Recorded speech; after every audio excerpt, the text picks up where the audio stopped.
You're watching another Industry Thought Leader Masterclass, brought to you by Industry Thought Leader Academy. Welcome. Now, on to the class. And welcome back to another masterclass. Now, let me ask you a question. How was 2019 for you? Was it a challenging year? In fact, maybe failure or even disappointment was something that you can relate to in 2019 or even in previous years. So if that is the case, then this masterclass is for you. Joining me is one of my co-hosts from my podcast from many years ago, Keith Keller. Hi, Keith. Here's just some of the things we're going to share today. Why hope alone is not a strategy when it comes to your business goals, your life goals, or whatever goal that you want to achieve in your life or business. We're going to talk about why that's important, the power of intention versus resolutions, some of the tools that we use, and some of them are really basic. You've probably got them on hand right as we speak, as well as we're going to share our 90-day and our 100-day plan. We're going to explain what we do step by step and so much more. Welcome, Keith. Hey, how you doing? I love this. Every time I see you on StreamYard, there's a new little gadget to try, and it's we're trying new things, and this is just the new format we're trying for 2020. StreamYard, yeah. Yes, StreamYard. Hashtags rolling along the bottom. There we go. So we've got a couple of hashtags that we've created for our Thought Leader Masterclasses. It's always going to be the hashtag Thought Leader Masterclass. But today on the topic, we're going to have hashtag the 100-day plan 2020. Now, before we dive in, prior to Keith and I going live, we had a couple of hiccups. The NBN, the internet, sometimes it's just out of our control. So if we do happen to lose connection, stick around. We will be back. But just give us a bit of grace if that happens. Push the bike a bit. Yeah, absolutely. This is a topic, I think, Keith, that is so important, isn't it? Because as business owners or even in life goals, at the end of one year, we often set resolutions or the things that we hope to achieve the next year. Next year comes along, we hit a bump in the road, and all of a sudden, all of those things that we wanted for ourselves kind of falls by the wayside. So, both of us have experienced that in our lives and in our careers and our business. And so we've put together some pretty interesting things that we do and have done over the years to really support us. So let's dive into that. And of course, we're going to get into some of those tools and strategies. Now, whilst you're following along, I can see that there are people here that are joining us from different platforms. We want to include you in today's masterclass. So if you've got a question, there's an area where you can write the question. So just write that question and then we'll bring it along. Or even if you've got a comment, we'll bring that along and share that on screen. Of course, on LinkedIn doesn't share the API, so we can't show your comment. But what I will do is I will read that out and share who you are so that we can have you participate in that as well. So Keith, let's dive in. I know hope is so very important. We never should lose hope. But hope alone, without some of the steps that we're going to talk about in a moment, is not the best approach. Have you found that to be true too? Yeah, well, we've been working together since 2008. And we've had some amazing successes. And we've also had some pretty tragic failures.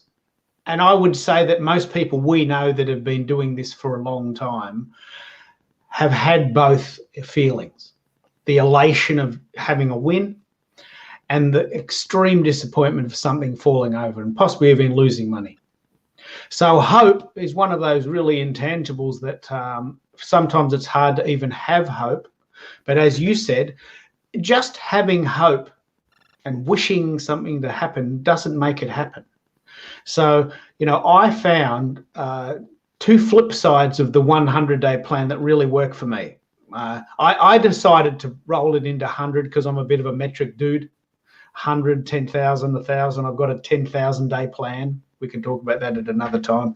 I've got a 10-year plan. But one of the things I found people doing is some people, I've fallen into this category too, is we plan so far ahead because it's fun to plan so far ahead and imagine a perfect life, that we forget that we've got to hit the ground today. We've got to do something now. So the 100-day plan is a chance to say, okay, in the next 100 days, which takes us through at the moment till about Easter, what can I do? And you've got to have vision. You can't just have a hope or a wish for, as you said, a hope or a wish for a better life. You've got to have some vision. You've got to have some strategy, but you've got to hit the ground running. So first things first, I like to bring it down to 100 days. The reason I say bring it down is because I know so many people that ring me on Thursday and go, mate, I've got a gig Saturday. Can you help me get more people there? What, Saturday? It's Thursday. You know what you want me to do? Create miracles in 2 days. You won't believe how many people contact me like a week before. And I say, look, let's flip this. If we want to work together, why don't we plan out the next 100 days? How many gigs have you got in the next 100 days? How many books have you got coming out? How many speaking gigs? How many radio shows? How many podcasts? Let's forward plan the next 100 days or 90 days if you want to work in seasons. So this call for me today is about the two flip sides. Sometimes we get into the habit of thinking too far ahead and we get lost in the mired in the detail. And the other thing which happens to me more often than not is people come to me a week before a very, very, very important deadline, suddenly realizing, oh, maybe I better get this Twitter thing going. So have you found that to be the case? Which of those two things have you found actually happens to you more? Yes. Well, I resonate with both of those things. The setting too big a goal too far ahead, and we're always encouraged to, through some mentors, these big, hairy, big ass goals. And, instantly when that happens, you may not even realize you do this. I know I would do this. My internal critic would go, yeah, whatever. You know what I mean? Because it's too big. And you've got to chunk that down. So, yeah, absolutely stretch yourself. But here's one of the things that I love what you're sharing. One of the things that I've learned is that if you have had failure, you've got to address that first, don't you? Because if you don't and you try and sweep that under the carpet, which often I would do, I go, well, fresh new year, I'm going to ignore everything that happened because new year, new journal, new insights, that kind of thing. But I hadn't addressed why that previous thing had not worked. So often we just leave beautiful lessons on the table. So, what I would do as part of that vision and that processing was to look at what happened. What did I do that I can do better? What did I do that worked well? What did I do that I don't need to focus on that because that was a complete waste of time? And then taking those learnings and then ensuring that I don't do the same thing twice, or if I've identified that I want to keep doing something, even with more intention, then I know that I need to focus on that. Something else that you said, and this has been a life changer for me, is the vision and the mission. And I recall the biggest business failure that I had. We had a 7-figure pipeline that all crumbled away. And I was kind of left going, oh my goodness, how am I going to, pick myself up from that?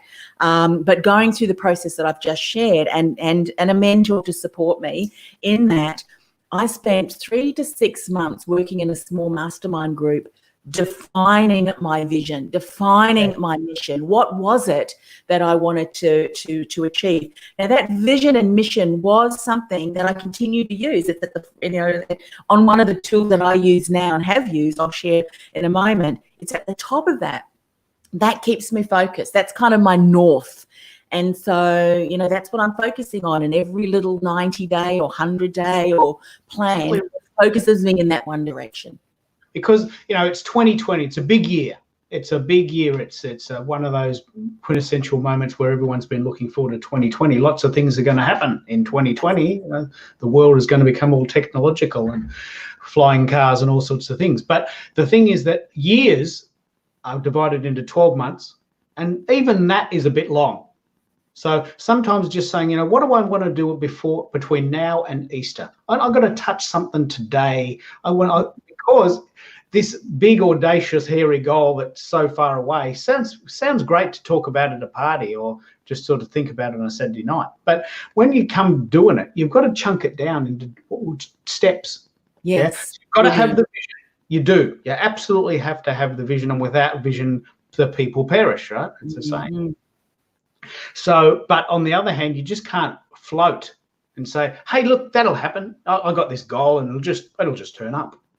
You got to put your feet on the ground and do the hard yards, yeah? And this is what this show's about. It's a bit about both. You've got to have a big vision, but you've got to have a 100-day, a 90-day plan. How do you do it? How do you do the 90-day plan? Okay. Well, before we dive into that, let's talk a little bit about intention and resolution, because I think you've got to have the mindset of intention rather than resolution when you're even considering your 90-day or your 100-day plan. So how would you define intention versus resolution? Yeah. Geez, that's an interesting question. You know, I personally never set New Year's resolutions. I haven't done that for a long time, but I do set intentions. So I've got a 10-year plan. It's 2020, and I can tell you for sure, I'm putting it out to the universe. I want to be retired from public life by 2030.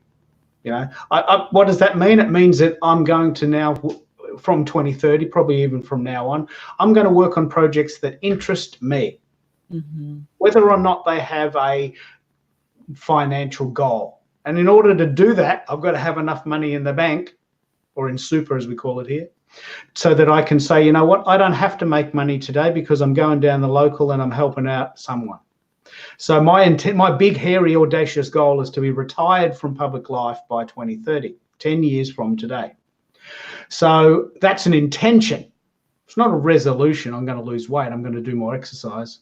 I promise I'll do the dishes every night. That's a bit of a trade secret. But, you know, so, you know, you can set these little stupid goals and call them resolutions. And, of course, you're bound to fail because they're just the little sort of throwaway lines. But if you have an intention, I intend to ... And you see it, we both journal. I'm very big on journaling, and we write it down and we talk about it and we say it in the open, so that in January 2030, when you meet me in the street, you go, mate, you did it. You beauty. I knew you would, because I've said it. I've stated it. I'm confident enough that it will happen, that I've told the world. Yeah. So that, I think that's the difference. Would you agree? How do you define that? Yeah, I love the way that you've explained that, because I think when you set an intention, there's meaning and purpose, and there's a resolution behind that intention. I'm resolving and I'm intending to achieve this. And you almost start to look at, you look at it a different way, and then you can ask yourself, well, what do I need to do? What do I need to do to achieve this? What do I need to stop doing? You know, I think we sometimes forget that. What do I need to stop doing, and what do I need to start doing? And then we can start to create habits, you know, and I think that's important. So yeah, let's dive into some of the tools that we use. What you just said there? Yeah. You said a really interesting thing. You said, what do I stop doing? Because picking up on what you said about failure, we both have had massive hit the wall failures. And there's a real tendency, just as a way of coping, to sweep it under the carpet and put it away and say, look, I'll deal with that on another day. I've got to keep going. But the thing that you want to stop doing is you want to stop doing the things that aren't working. Yeah. To give you room. You can't just keep doing the same thing and keep layering on, because there's all these bad habits that you keep doing that keep getting in your way. If you can reduce some of those things, like, for instance, waiting until 2 minutes before the gig starts to start promoting it, if you can stop doing that, please stop doing that. You know, if you can start at least thinking, you know what, I'm going to be a bit more proactive this year. Yeah. I intend to think about my gigs or my books or my speaking tours or my radio shows or my TV appearances a month ahead. Give people, like we plan this in December. I've got a gig at the end of February, which I'm starting to promote now, because I want people to come, and I can't get them to come if I tell them 2 days before. Yeah. And that's where this 90-day plan or whatever plan you put together is so important, because then you can break it down even further, can't you, into 30 days. And when you start to be intentional in the actions that you take, you can measure and monitor and track along the way. And if you see that something isn't quite generating the reach that you want, you can amplify it, or you can do something differently, rather than waiting, as you say, 2 or 1 day before the event and go, well, nothing I'm doing is working. And just a shout out to Holly Hoadley, who was on the last masterclass, and she talked about how to get bums on virtual seats, virtual events, so how to get those bums on seats. So shout out to Holly. Go and watch that, because she shares a lot of the strategy and tactics to feel that, and you can use a lot of those tactics as well as to build your audience and awareness of whatever it is that you're wanting to bring awareness to. Something else that you mentioned too, Keith, is that so often there's a lot of clutter that I find that is stopping us from really becoming intentional and focused. For me, I'll share some of those things. For me, I needed to stop trying to learn. I was doing course after course after course, and it really was, for me, the belief that I was not yet ready. I needed to learn more. I needed to achieve it. And I tell you what, there's an empty achievement in that award, in that recognition. You're ready now. You've just got to implement and try. And something else that I learned was to be mindful of who you listen to. Don't assume that everything that people teaches that you can implement in your own business, because you've got your different business model. You've got your different, mannerisms and thinking. So you need to tweak it in a way that suits your style and your business model. And then give yourself space and grace to just try things, and implement, and it will build. And the biggest lie that I think we're ever told, and sometimes we misassume things, is that, hey, develop a course, launch it, sit back and watch the money flow in. That's the biggest lot of bullshit I have ever learned in my life. It doesn't, and it won't. You have to build foundations. You have to be consistent, and you will continue to grow. And the strategic plan, and that's something I'll talk about in a moment, Keith, I've been working on that for the last 3 years, and it's only been now that I've seen that vision come to fruition. And, if I had have listened to or let that lie of, hey, launch it and they will come, and thinking that people will come instantaneously, if I'd have let that drive me, I probably would have thrown this thing away and gone, well, that didn't work either. So consistency is a really powerful idea, and this is this idea that you're building. And I want to shout out to some friends of mine, Sherilyn and Joyce. We're doing a new product. As you know, I'm always reinventing myself, and we have a new product, Twitter for Writers, coming out this year. I haven't even told you about this. We had a chat. But yeah, fantastic. So, and we were talking about Kaizen, this idea, this Japanese concept that you need to build upon your previous successes. And in order to build, you have to be solid. So you have a success, you let it settle, you learn what you need to do, and you step up to part 2. And if you're always on the run, as you said, always learning something different or something new, then you never really get settled. This is a trap. I mean, it's a trap. It's imposter syndrome. It's, I'm not ready. I need to do another course about live streaming. Oh, I better do another video editing course. Oh, I better see if I can get some better lights. I better see if I can get a better mic. I mean, I am who I am right now. I'm never going to be any more than I am. I am who I am right now. For better or for worse, I am here. So turn on the camera, and as Brian Fanzo says, just push go. Yes. Yeah. What a great line. You could have that on a t-shirt. Just push go. Just press go. Or in this case, go live. Just press go live and go live. And I tell you what, I think we're at the stage and age where, and even studies prove this, if you look at the Edelman, they do that trust barometer every year. In 2019, mass audience confirmed that scripted and too professional looking interviews or TV, interviews automatically, even psychologically, put a barrier between the person who's sharing the message and the audience, because there was a level of mistrust there already. People like authenticity. You don't have to have this professional looking TV studio. In fact, don't.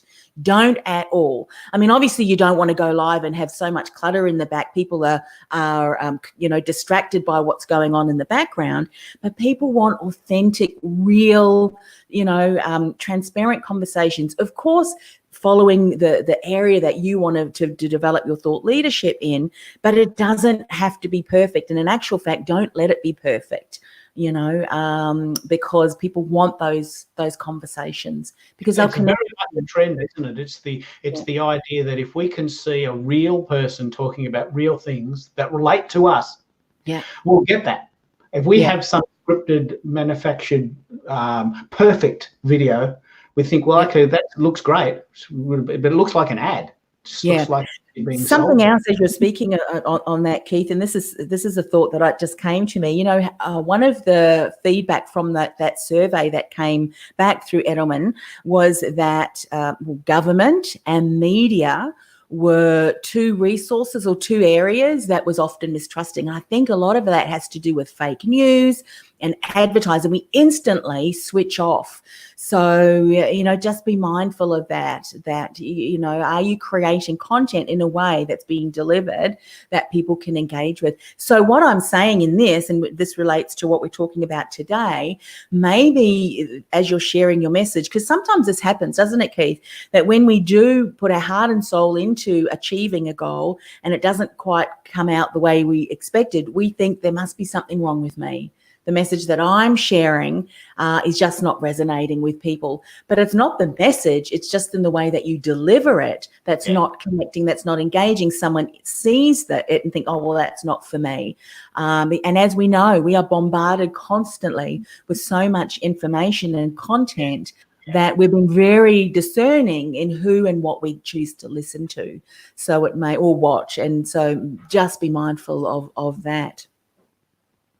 Yeah. Good. So shall we dive into some of the tools that we use? Keith, you mentioned journaling already. Share a little bit more about the journaling process that you do. The reason why I ask that is that I love writing, and I'm now journaling a lot more too. Previously, I never did, but in the last couple of years I have, and it has been so transformational. I'll often go back and reread what I've written. So what's the process that you do with your journaling?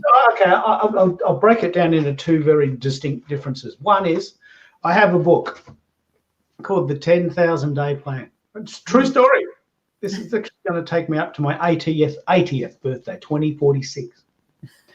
And people are going, mate, that's just too ridiculous for me at all. But the point is that I've got a big goal. I've got a big, hairy, audacious legacy goal. And that is a goal that I want to achieve in my lifetime. 10,000 members in a membership site, sharing the information, and more importantly, sharing each other's wisdom. I love membership sites, mastermind groups. And so I've got a big, audacious goal that in my lifetime, I want to have a big membership site with 10,000 people. So whenever I get an idea about that, I write it in my journal. And as you can see, there's lots in there. I take it away for my weekends and when I go on holidays. But since we started, and you've got me on the fly here, but I'll share, I've got a 100-day version. Let me show you that, 100 days. And I've got this really cool book that's got 5 little sections in it. So, we've all got multi-talented, so I don't have to do one thing at one time. So I've got about 3 or 4 ideas on the go at any one time.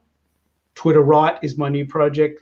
The 100-day plan. We did another one called 2020 social media trends. Crack the Twitter code 2020. So I've got the big audacious 10,000 day plan, which takes me to February 2046. Which in a way is a bit laughable, but I've got the 100-day plan, which I can do from now until Easter. And I wake up each morning and I think, well, what's something I can do today on one of these 4 principles? And I don't know if you know this, but I actually got this idea from Woody Allen. I don't know if you've ever heard of how Woody Allen does his stuff. No. But Woody Allen has about 6 movies going at any one time. And he wakes up and he's got like 6 manila folders. This is how he does it. I saw a doco on him. And he goes, I really feel like working on that one today. Well, let's work on Midnight in Paris. I just feel like working on that today. So he's got 6 goals going Brilliant. Yeah. But he taps into his, and this is actually very important, he taps into his own resources. I'm an Aquarian, I'm an ENFP. Don't tell me to sit down at 9 o'clock and start writing. Yes. That's not the way my brain works. I might have a really brilliant idea at 2 a.m. Yeah. And you've got to go with that, don't you? You know what you're saying here? It's so interesting. And that is exactly what I did, because this is a bit of a show and tell. By the way, I can see a few people there. Add your comments, share, whatever. But this is my I've got a big black book, and this is where I create all of my, my journaling. So my morning will often start out, like, as a Christian, I'll read a few verses of the Bible, and I'll meditate on that. And then I just kind of, allow myself to journal those things. Then I have my scribble notebooks, my scribble notebooks that I'll write down notes, even if I'm talking to a client or what have you. And here's where I want to get into what you were talking about, Woody Allen, was that, I had so many scribbles in my journal. There were times where I'd have a great idea, and then I would go, now, what journal did I write that? What page? And then I think, oh my goodness, here I am. So now I have got this journal, which is my journal where I write all of those great ideas, but it's focused on the 90-day goal that I have set, so that I know that when I, complete things, which I have, I cross them off, and then I've got highlighted things which I still need to do.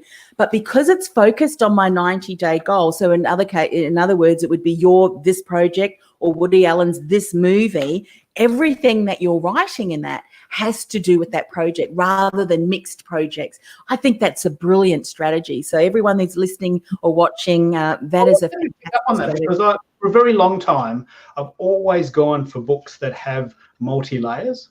So Yes. Because I am an Aquarian male and I can do two things at one time, at any one time, I've got 3 or 4 ideas going. At the moment, I have Twitter Right with Sherilyn and Joyce, and a big hello to them. A friend of mine, Mona, in LA, he's got this really cool comedy show coming. We're doing some series of live streams on StreamYard. My friend Sue in Toronto has a great new idea on Zoom called Social Media Socials. And I'm in the process of doing a video version of Crack the Twitter Code. Now, I don't do that every day, but, as I'm cooking dinner or I'm riding my bike, because that's when my genius moments happen, I'm thinking, okay, I just had an idea that might work for that video series. Yes. Because I'm an Aquarian. I'm not a Capricorn. I'm not a Virgo. Don't tell me to write at 9 o'clock Monday morning, because that's not the way my brain works. Don't tell me to sit down and do things. My brain happens when it happens, often when it's not happening, like when I'm watching television. And that's the best way, isn't it? Yeah, and I love the way that you jot down notes. And I think one of the reasons why it works so well, if you do it in a book that is strategically designed, or it is just intentionally designed to capture ideas and thoughts about that specific project, when you look at it, you're refreshed, you're reminded, and then you can just expand on that rather than, now, where was that note that I wrote? How often have we done that? And by the time you finish it, the idea's gone. You go, oh. Because we're getting a bit older, so I've got to capture that idea. My husband and I have a bit of a joke. We go, well, that's going in the memory banks, and my husband go, well, that's not going to last long in your memory bank. You may not know this, but there's one of my favourite bands from the 80s was called Def Leppard. Mm-hmm. They had about 8 hits in a row, and they all lived together in a house. And you may not know this, but their toilet was dedicated to songwriting. So whenever this actually did happen, most of their hits happened on the toilet. So the guy's in the toilet, and he's going, "Man, I've got this really great line for a song. I can't." So he had a pen on the toilet, and the wall of the toilet is filled with lines from songs. Wow, had no idea. Because that is a fact. That is one of the very most creative moments. Yeah, and the shower, I believe. And the shower. You can't go anywhere. So you're sort of stuck there. So they would write a line of the song, "Pour Some Sugar on Me," which is one of their big hits. Well, that's a great line for a song. Let's expand that when we go to band practice next. "Hey guys, we've got this line, pour some sugar on me." Wow, that's pretty good. Let's make a song out of that. And they did, and it was a big hit, #1 in America for 8 weeks or something. Wow. All because they tapped in to wherever they were. I often get genius level ideas mowing the lawn. Yeah. because I can't do anything else. I'm stuck there on this device, mowing the lawn. I'm stuck there. I can't go anywhere. I can't be distracted. So often so as you said, and this is very important, rather than letting those moments happen and then capture them someday, I've got a book with 5 sections. So what I try and do, just to bring it back, is I try to let my ideas fall into several categories rather than completely random, because I could have 100 ideas at any one time. At the moment, I'm working on 5. Yes. And where does that idea that I've got fit into the 5 that I'm working on? And then when I finish the lawn, I'll write it in the book. I might even stop the mower if it's a very good idea and come back. Any excuse to do housework. or even, this is what I do. Seriously, I carry with me a notepad and a pen. There's something kinesthetic about that kinesthetic. Yes. I have my phone, but I love writing. And there have been times where I have gone to the shops and I've got a new handbag. You know me and handbags, Keith. And there's no notebook in it. So I will have to go to a stationery shop and buy a little notebook. So I've got a stationery cupboard full of notebooks. But that's what is develop your habits, develop the habits. Exactly. And recognize what works for you. How often, and I've got a client, shout out to Ildi, who is a real thought leader around the area of productivity. And she's created some awesome planners. But one of the things that she teaches is you've got to have an understanding and a self-awareness around what's your approach, what's your style, if you will, to time management. And how often have we tried to implement something that we've learned from someone, but we don't recognize our own ways that we work. For instance, me, there's a assessment that I took a couple of years ago now, Keith, and I don't know if you've heard of it. It's called the Colby-A, and it recognizes your cognitive style. Where do you work best? And for me, I'm a quick start. So I thrive on challenges, on creative programs, projects, getting things started. And then when they start to click along, because follow through is not a strength of mine, I will then let that go. So this is important when we're thinking about our intention and our plans. We need to recognize where our strengths are and where we're not as strong in, so that we can hire a team, we can outsource, or we can automate systems that we know that we're not going to follow through. But for me, one of the things that works well, and this is contrary and contradictory to what everyone else teaches, interruptions works well for me. Oh, wow. Because I click into action. It creates that bit of stress, that bit of, procrastination is good too. Yeah, because in that stage of procrastination, it allows me to journal a little bit, to think, because as quick starts, we've got a lot of these ideas. Sometimes those ideas have to fall. And so now I capture those ideas. But, and I just share this because, maybe you're trying, the people who are listening and watching, maybe you're trying to follow a system or an approach that needs to be tweaked to align with how you best show up. And give yourself permission to do that, because sometimes we so often think, I have to do it this way, and it absolutely kills me. Well, that in itself, someone's done it, they've made 100 million, and you think, well, geez, they did it, they must work for me, and you get really despondent because you read this book and it doesn't work. But you said something really powerful, and this is that, because I love collabs, I love collaborations. I'm not a solopreneur. I'm not a solopreneur. I work. You're an intrapreneur. Am I? An entrepreneur. Yeah, an entrepreneur has, and there's a podcast episode that is just hitting out, and shout out to Dr. Arena, who is a thought leader in the area of entrepreneurship. An entrepreneur is someone who has goals and visions and challenges the status quo. However, perhaps more internally or collaboratively, so works fantastically, supporting a cause or maybe even but anyway, so for you love collaborations, you love to work with people. Yeah, and knowing my skill set, the fact that that you're a starter but not a finisher means that you could naturally then say, well, now I need to work with finishers, because finishers can't start. And starters can't. The follow throughers, the people who love the systems, love processes, and just the doing. Because you need to hand that over to sort of a stage 2. Yes. So for me, I know for sure I don't like writing. I've tried it. I don't like it. I don't like reading. I don't like writing. That's not my position in the world. So I need to hand that part over. I found Otter, like the coolest site in the world, otter.ai, that can transcribe our podcasts and our audios and our videos into written form, which makes the writing much easier. But now that I know that I'm not a writer, I can look for writers like Sherilyn and Joyce, because they are writers. They might not be so good at video, or they might be so. My power skill is ad-libbing. That's my power skill. I can, like we have done so many shows where the internet just dropped out.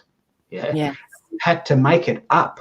And sometimes those shows have been gold because we came up with stuff we had to do on the fly, and we were forced to really. You've always been brilliant at that. When I remember when we first started our podcast, I was someone that I needed to have things planned, and whenever I would just say, "So, what do you think about that, Keith?" And then you would go off and you'd share different things, and then, man. So we need to recognise where our strengths lie in that for sure. So let's dive into some more tools. And by the way, I know we've got people that are watching us from LinkedIn, and we've got people watching us from other platforms. Share your comments, or maybe you have got something that really works well. Share that so that I can then share that with the rest of the community, because this is all valuable. Participate. We would love to hear what you are thinking. So journaling is really important. You don't just have one journal, but you've got some key books that you are capturing information in that's focusing on those different projects. What other things do you do when it comes to really helping you, maintain that intention and that focus to that 100-day goal? I think the biggest thing for the entrepreneur or the intrapreneur is that it is maybe extraordinarily easy to lose hope. I can tell you for sure I have. We have done, because we're big thinkers, like we haven't worked for the man, so to speak. We haven't gone to work in the city for 10 years. We don't even know what that feels like anymore. So we have to generate our own momentum, which is a joy most of the time. But sometimes it's not, because I go dry. I get a bit dry. So by focusing on a very short-term goal, and let's bring it back to my 2030 goal, I'll give a really clear example. So my intention by 2030 is to have enough superannuation and sort of savings to live my life without having to work. I can work if I want to, but I don't have to, because so many of us have to work because we need the money. So we've got 10 years to plan that out. And part of that is that the house, which we've let go a bit, needs renovating. So next week, I've got someone coming to the house to do the driveway. Right. One goal, a very banal life goal, that is part of the journey towards a house where we can live in and enjoy when we retire. Yeah. So you're really chunking it down, aren't you? Into what needs to happen to achieve that ultimate goal. Yeah. In fact, I actually have another journal called the Master Plan here. And that is divided into 5 goals this year that relate to the 10-year goal. I've got to get the driveway done. We want to redo the kitchen. We want to put central heating in the house. Carol wants a veggie patch, and we're going to have a holiday. Yeah. So this is brilliant, because you can use this to really help you get focused and intentional and into action in business goals, in career goals, and in life goals. So very important. You just need to swap it out for whatever it is that you. And it helps do in the dry time. Like, I'm a naturally buoyant person a lot of the time, but sometimes I think, you know what, I'm a bit flat. So knowing that I've got 5 personal goals this year, I've got the guy coming for the driveway next week, got to plan that holiday, we've got to get someone to quote on the central heating, Carol wants a veggie patch, and we're probably going to get a quote for the kitchen. It gives me something to do. Yeah, and to focus on days. Because I think one of the hardest things about goals is the apathy or the lethargy, especially if you have had a failure.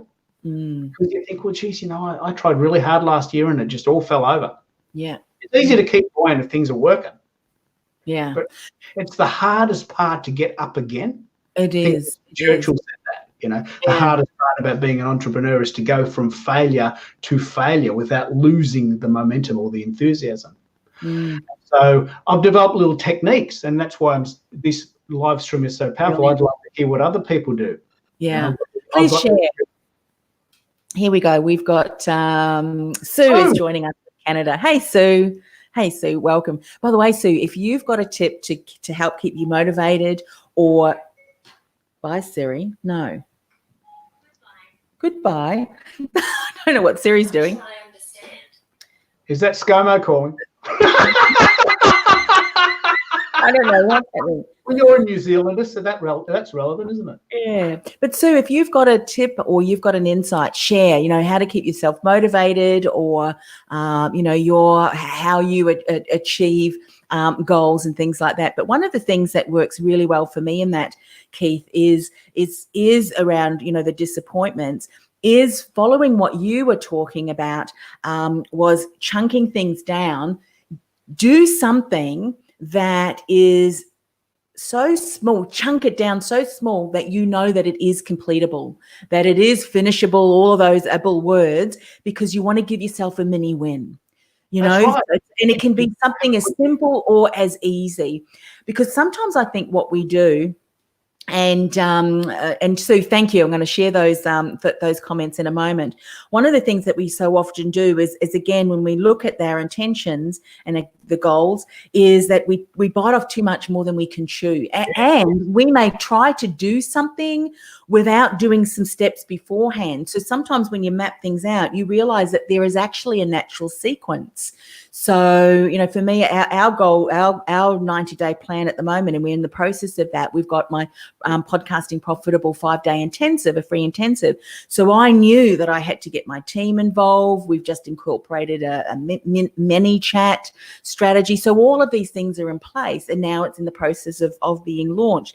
But, one thing couldn't be completed before the previous thing. So sometimes you might be working on something that something else needs to be completed beforehand. So yeah. So Sue says, I use a keyword of the year. Brilliant. Oh, wow. Wow. Yeah. And then she says, and then I get out the watercolors paints. Brilliant. Love that. Do you have a keyword of the year for you, Keith? Sue, I don't know if you want to share what your keyword is, but I love that keyword. That's a focus word. My word for this year is flourish. I don't know if you have a keyword or a word. Yeah. Last year was focus. I always need to keep focus, because as a quick start, we can have so many different, focuses, but focus. Yeah. What about you, Keith? I don't have a singular word. Yeah. But what I do is I always wrap a hashtag around my goals. Yes. So crack the Twitter code 2020, the 2020 SM trends, the 100-day plan 2020, Twitter right. There's one other, because I'm always working on 5 things. So what I do is I link a hashtag to my goal. Yeah. And the project, isn't it? The project that you then chunk down. I love what Sue has said here. My favorite SMART goals, SMART is an acronym coined by George T. Doran, a consultant and former director of corporate planning for Washington Water Power Company. There we go. Specific, measurable, actionable, realistic, and timely. I love that. And Sue's keyword or focus word for this year is organize. I love that. Yeah. Organize. Fantastic. She said, I had focus, but she likes flourish.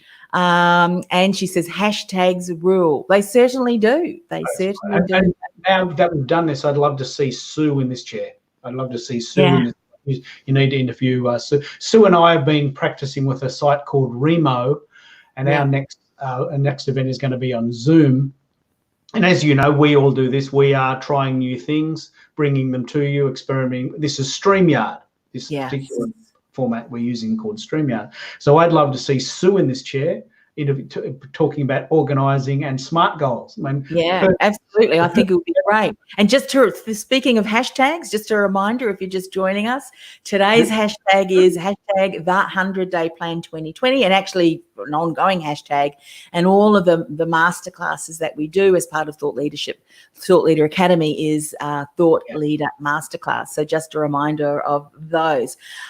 So what other things that do you do? I mean, I know, and if you want to share that, Keith, and I'm happy to share my strategic plan. Do you have a process to capture the ideas that you're focusing on the 100 days, or do you just use those journals to journal out kind of the steps that you need to take? Yeah, I think the real power for me is that I know in my mind that I have 5 sections. A little bit like what you were saying by just scribbling anything anywhere. Where's the name of that song on that wall of the toilet? Oh, there it is, right up the top. You've got to find it. I know in my mind that I've got 5 sections of my life. So I've got 5 business goals and 5 personal goals. So if I wake up in the morning or in the middle of the night thinking I've got a really good idea for how I can do that veggie patch, I've got a veggie patch section of my goals. Mm-hmm. I just go to it. It's there. It's highlighted. One thing I do, picking up on watercolors, this works really well for me because I'm a very visual person, is I have a lot of different highlighters. Yes. So I love color. So if something's really powerful for me, I'll override it with a texter, and then I might override it with a highlighter. Then I might underline it if it's really, really important. And each time I'm doing that, it might sound silly, but each time I'm doing this, I'm committing to it. Yeah, you're reinforcing that. One of the things that came up for me as you were talking about, having that space for that band in the toilet, it's really anchoring that space. And so what you've just done with the 5 categories, you're really anchoring in your mind that when you start thinking of those things, you're setting yourself up, kind of for success. I mean, too bad if you've really anchored the toilet, someone's in there, hurry up, I've got some ideas I need to brainstorm. So maybe take another space. It comes down to knowing myself. I know for sure, because I used to be a songwriter. I used to be in bands, which is why that story resonates for me. I know for sure that if someone said, "Oh, mate, let's get together at 9 o'clock on a Monday morning and write a song," that's never going to happen, because that's not the way I write songs. What I would say is, hey, I had an idea for a song on the weekend. I've got a bit of a riff going in my head. Maybe we get together when you're free and we'll talk about that. But to think that I'm going to turn up on a Monday morning at 9:10, have a cup of coffee and suddenly miraculously come up with a hit song, that's not the way my mind works. Yes. So knowing that I have 5 personal goals and 5 business goals, it means that I can do anything I want. I can go for a walk, I can have a coffee, I can go overseas, I can go on the train, because I know my mind has got somewhere to put it. That's the hardest thing about being creative, the FOMO of thinking, I've got this fantastic idea, I've got nowhere to put it. It's never going to happen. I'm going to forget it. Exactly. That's when you use your hand. I've got the freedom to mow the lawn, to go for a drive, to wash the car, to cook a meal, knowing that I've got a book right here with some coloured textures. I've got a system. In a way, it's a very basic system. It's very hands-on, but it's my system. And I guess that's possibly the learning of the day, isn't it? That might be. Well, Sue has added whiteboards here, so that's really great. I mean, some people really love to see, to have whiteboards. Something that I have often recommended, and I've done myself, but I've recommended this to clients, particularly if how sometimes you like to see visual things up ahead or up above you, but you don't have a whiteboard. Write down ideas on a post-it note, find a blank wall, and then put those ideas on there. And what's good about post-it notes is you can take them off and then put them in different sequences that way, especially if you're not quite sure yet of the sequence, what needs to be done, and then that can work really well as well. Before I share what I call my strategic plan, Sue asks, what kind of music, Keith? Well, I used to be a headbanger. So our favourite band at the moment is a band called Alter Bridge, which is sort of like a cross between Pink Floyd and Van Halen, and a little bit of Iron Maiden. So I used to play bass guitar very early. I'll share some photos later. And I used to then play keyboards, and I wrote my own songs.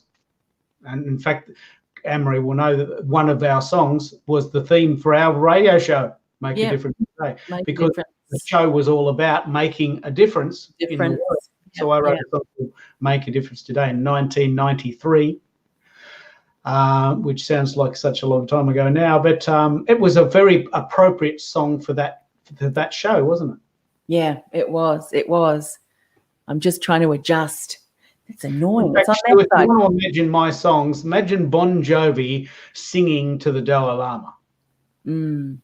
Songs that had meaning, but they had guitar, really loud guitar, and solos.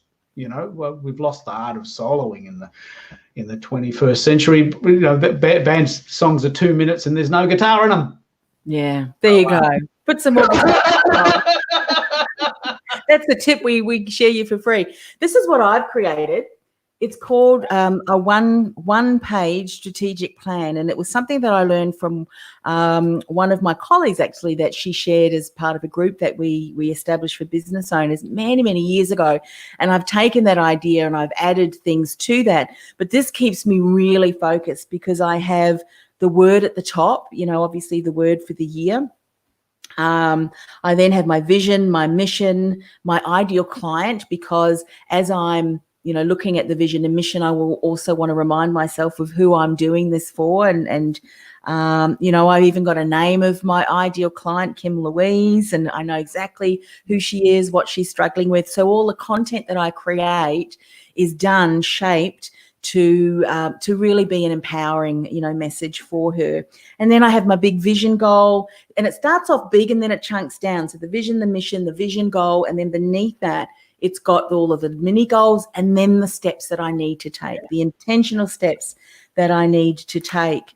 And then I've got another document, which is the quarterly goals, and I'm, as the creative that I am, you'll see, and I've just held up for those people who are listening to the audio version, there's a table, but then I've got written things around the side of it. I laminate all those things because I look at them daily. I look at them daily and I keep them handy, and it really keeps me focused. So, that's what I do and it's 90 days, give yourself 90 days, which is similar to 100 days, but it's kind of taking in the 3 months broken down in quarters. I really like the fact that we've done this today, because 90 days, 100 days is enough time to get chunky, but it's not too much time to get bogged down. I think it's the ideal timing, because you can get a couple of mini wins. Yeah. Like one of the things that I do, I didn't mention this, but I have a standard little notepad for mini wins. Yeah. This is a shopping list, right? I mean, the shopping list is a classic mini win, isn't it? I've got to get things at the shops. You write them down, you tick them off. And so I wouldn't imagine many people get excited about grocery shopping, but the point is it's a list, isn't it? It's a list of things to do. And when you have a list and you tick them off, there is an internal thing that happens. Okay, 100 days or 10,000 days is a long way away, but I need petrol today. I get petrol. I mean, it's a little bit banal, but I think sometimes in the down days, you need to pick yourself up and do those little mini goals. I'm going to mow the lawn and wash the car. Yeah, so those mini wins, yeah. And something I think that, that speaks around the mini wins, the actions that that you're going to enable yourself to have that mini win, something that so often in life and in business, particularly if we're so focused and we are action takers, we forget to take a step back and acknowledge gratitude and celebrate the wins, even the mini wins, because every single mini win, every little tiny step towards that, your main goal, I think we often can forget to celebrate, and we need to do that, don't we? I think it's extremely important for entrepreneurs and intrapreneurs, but everything in life. Yeah. Sue asks a really good question, and she asked this of you too, Keith. Have you ever designed a business purpose statement? It's interesting that you should say that, Sue, because if I look at my mission statement, the overall mission statement, that very much would be for me what I would call the business purpose. Why the business is in business in the first place. And really the business purpose and my mission is changing the world one message at a time. My vision is making a difference in the lives of 1 billion people. And I can't do that on my own, which is why I help others set up their podcasts and get their message out in a clear way so that can make an impact. So ultimately, the people that I support through the masterclasses and through the clients I work with are collaboratively changing the world in their corner of the world, or whatever area that they are called to be the light and shine and help others. So that's kind of my business purpose statement. The mission, yeah. What's yours, so if you want to share? As you know, my catchphrase is, "You are already awesome. My job is to make you world famous." I've worked out very early that my passion, my real power skill, my superpower, is that I love helping others. I love it when someone comes to me and says, "You know what, I've got this great idea, but I don't know how to get the word out." That's why I love Twitter. Yeah. So I use the analogy of Spinal Tap, which is possibly my favorite movie of all time, where the Nigel Tufnell character, the lead guitarist, turns his amp up to 11. Marshall amps go to 10. And he got a special amp made up to go to 11 because he's one louder. He's the loudest guitar, he's the loudest guitarist in the world because his guitar goes to 11. And that's my job. My job is to take other people and amplify their power. And that's my superpower. That's my actual place in the world. And I occupy that place and I'm very happy with it. And so, yeah, I wrap that up with that tagline, "You are already awesome. My job is to make you world famous. My job is to take you and turn you up to 11.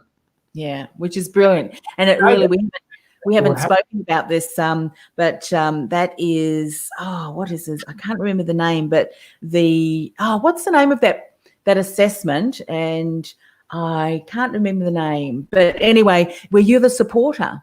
Your real gifts and strengths are the support. Wealth Dynamics, Roger Hamilton. Yeah.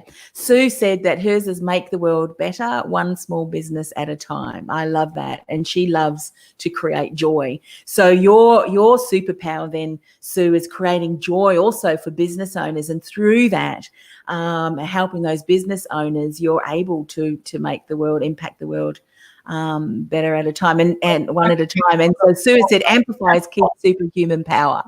His job is to make you famous. Love it. Yeah, which is great. Well, Wealth Dynamics, which is by Roger Hamilton, he took the basic idea of Myers-Briggs, or those assessment tools, and he divided, if people haven't heard of it, it's a really lovely assessment, Wealth Dynamics. He basically took entrepreneurs and he put them into categories. Some people are the creators. Some people are the stars. Some people are the engines. You know, I'm the supporter. If you've got a goal, I love helping you achieve it. I don't really want to be the star. I can do that, but it weakens me. It tires me out. Yes. But I get endless energy helping others. I guess it just energizes me. It just seems to roll around. Do you know a Melvin? Melvin Keller? I do. You are a smart boy. There we go. I love the Wealth Dynamics, and you're the supporter. I am the creator, star, and then the mechanic. So two opposite ends. The mechanic, that's right. The top, the mechanic.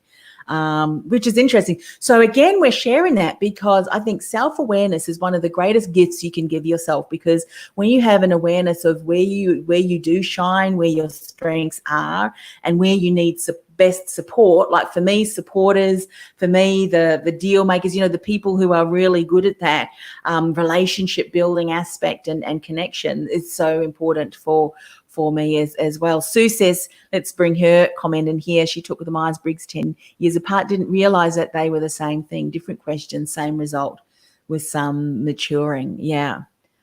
I am on Myers-Briggs. You shared what you are. I am an INFJ, which is we're about the 1 to 3% of the world. So when I meet another INFJ, I make sure to say hey, because there's not many of us around. So I want to share a funny story. I'm an ENFP. Yeah. And what that means is that I'm I get my energy from other people. I'm intuitive. I feel things deeply, and I perceive the world, right, as opposed to judge it. Yeah. And when I did Myers-Briggs, there was this really funny group of catchphrases that. So the catchphrase for ENFP, this is so me, is "look a bird."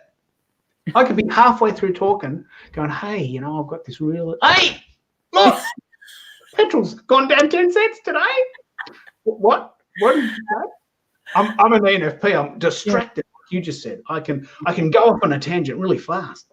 Yeah. Because I'm excited by the world. The world stimulates. I look for externals. I can tell you for sure, I'm not a solopreneur. I don't operate on my own energy very well. I look for external stimulus. I'm constantly looking for external stimulus. So when it happens, I can, hey, look, there's a red rock on a blue chair over there. Can you see it? Mate, what is that? That must have driven your wife nuts. Oh, she hates it. Shiny object syndrome we talk about. It's a danger zone for me. Yeah, but you know it. You recognise it now, and then you've created parameters around you, systems around you that still allow you to, because it's like that can be a strength, or you can tap that into the fact that you can allow. And then maybe is that idea something that I can really develop or expand on. And it really goes to show to the comment that we were talking about was, be aware of where your gifts and strengths are, and where perhaps you could let yourself down. And a strength overplayed can become a weakness. Yeah. Strength overplayed can become a weakness. Like someone can be a really good communicator, but sometimes you can communicate so well, you can be the person that's around the water cooler. You might have a good ability to analyze, but overplayed, that strength can be over analytical. So be mindful, about where your strengths lie. Brilliant topic, brilliant conversation. It sets Sue up really well, because she wants to talk about SMART goals. Wouldn't it be great to have her on to pick up on this? Yeah, absolutely. May get it organised for the next masterclass for sure. So in closing, Keith, what would be one last insight that you would want to leave with people to help them really start to take what we've shared today and maybe get into action, or whatever it is that's kind of placed on your heart that you want to share as we end?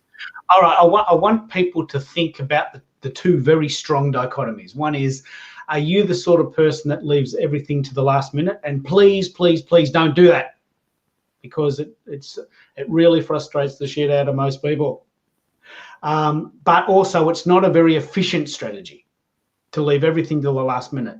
Some people, as you said, you work based on that sort of, and I can't speak to that because it annoys me, but that strategy. So it might work for you, but it doesn't work for me. So I'd like you to at least consider the idea that you think 100 days ahead and you don't leave things for the last minute, because my gut feeling is that's not a strategy that works.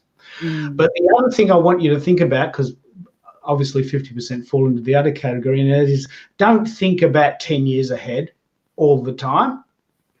I want you to think about what you can do today or before Easter, and have a mini goal that you can achieve, and to celebrate the mini wins. I just love that we've chatted about that today. Celebrate the mini wins. That could actually be the whole theme of today's show. Yeah. Celebrate the mini win. Keith, what's your website? What's the website? Is it keithkeller.com? .au. keithkeller.com.au. Yeah, I still can't get .com. That's all right. So if you want to connect with Keith can be found on keithkeller.com.au.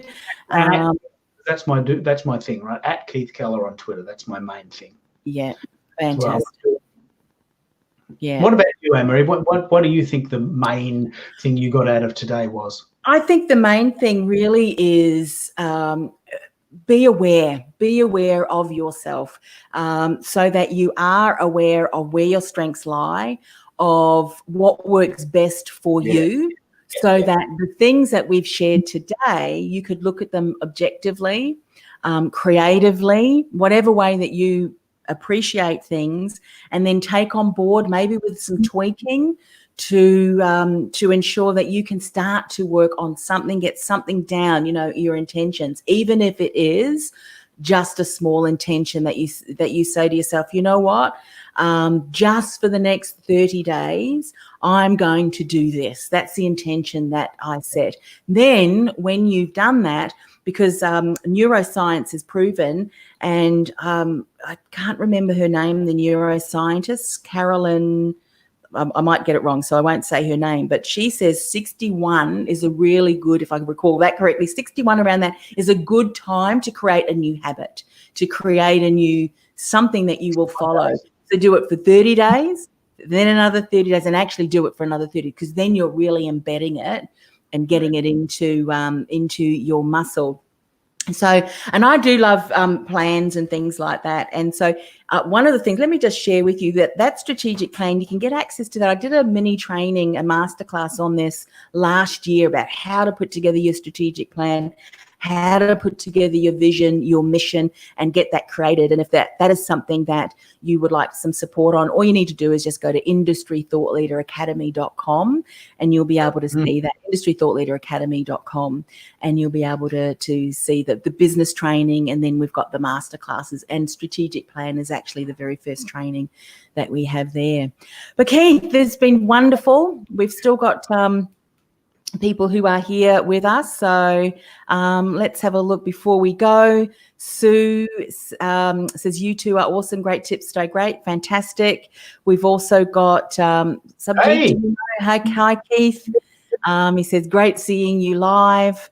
Fantastic. We're just at the end of this live, but you certainly can go back and watch that if that's something that you'd like to do. Fantastic. Sue says, we'll have to check that out. Fantastic. And roll again, just one last time, do that CNN moment. Yes, let's go and get that banner. And here is that ticker. So we'll be adding those hashtags too, which is good, because then we can flow along or follow along with any comments that may come from that. And you know what's been really fantastic, Keith? The internet has... that stayed with you. Yeah, there we go. All right. Bye from me. Bye from our Hallam studio. That's what we used to say. Here I am down at the beach. So we'll talk to you next time. Okay. Bye for now, guys.